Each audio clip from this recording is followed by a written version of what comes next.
एक छोटे से गांव में सीता नाम की एक सुंदर और दयालु लड़की रहती थी। सीता बहुत गरीब थी, लेकिन उसका दिल बहुत बड़ा था। उसके माता पिता अब इस दुनिया में नहीं थे, इसीलिए वह अकेली ही अपने छोटे से मिट्टी के घर में रहती थी। सीता हर दिन सुबह जल्दी उठती, नदी से पानी भरती और जंगल से लकड़ियां इकट्ठा करके बाजार में बेचती थी। उसी से उसका गुजारा चलता था। गांव के लोग अक्सर कहते थे कि गांव के पास वाला जंगल साधारण नहीं है, वहाँ अजीब अजीब आवाजें आती हैं और रात के समय वहाँ जादुई रोशनी दिखाई देती है।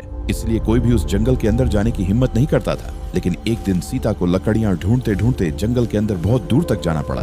जैसे जैसे वह आगे बढ़ती गई, जंगल और भी घना और रहस्यमयी होता गया। अचानक सीता ने देखा कि एक पुराना और बहुत बड़ा पेड़ चमक रहा था।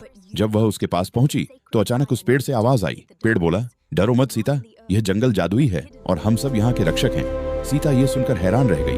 उसने देखा कि आसपास के जानवर भी उसे देख रहे थे, जैसे वे सब कुछ समझते हों। तभी एक सफेद हिरण उसके पास आया। उसकी आंखें नीली चमक रही थीं। हिरण बोला, सीता, इस जंगल पर एक दुष्ट जादूगर का श्राप है।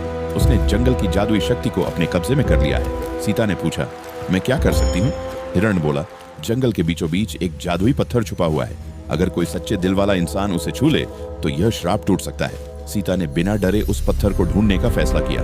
वह जंगल के अंदर और गहराई में चली गई। रास्ते में उसे कई अजीब चीजें दिखाई दी। कहीं पेड़ अपने आप हिल रहे थे, कहीं जमीन से नीली रोशनी निकल रही थी। आखिरकार सीता जंगल के सबसे पुराने हिस्से में पहुंची। वहाँ एक चमकता हुआ जादुई पत्थर रखा था। लेकिन जैसे ही वह उसके पास पहुंची, अचानक दुष्ट जादूगर वहाँ प्रकट हो गया। जादूगर गुस्से में बोला, कोई भी मेरे जादू को खत्म नहीं कर सकता। लेकिन सीता डरने वाली नहीं थी। उसने साहस जुटाया और दौड़कर उस जादुई पत्थर को छू लिया। जैसे ही उसने पत्थर को छुआ, पूरे जंगल में तेज सुनहरी रोशनी फैल गई। पेड़, जानवर और पूरा जंगल चमकने लगा। जादूगर की शक्ति खत्म हो गई और उसका श्राप टूट गया। सफेद हिरण और जंगल के सभी जीव सीता के पास आए और बोले, सीता, तुमने इस जंगल को बचा लिया है।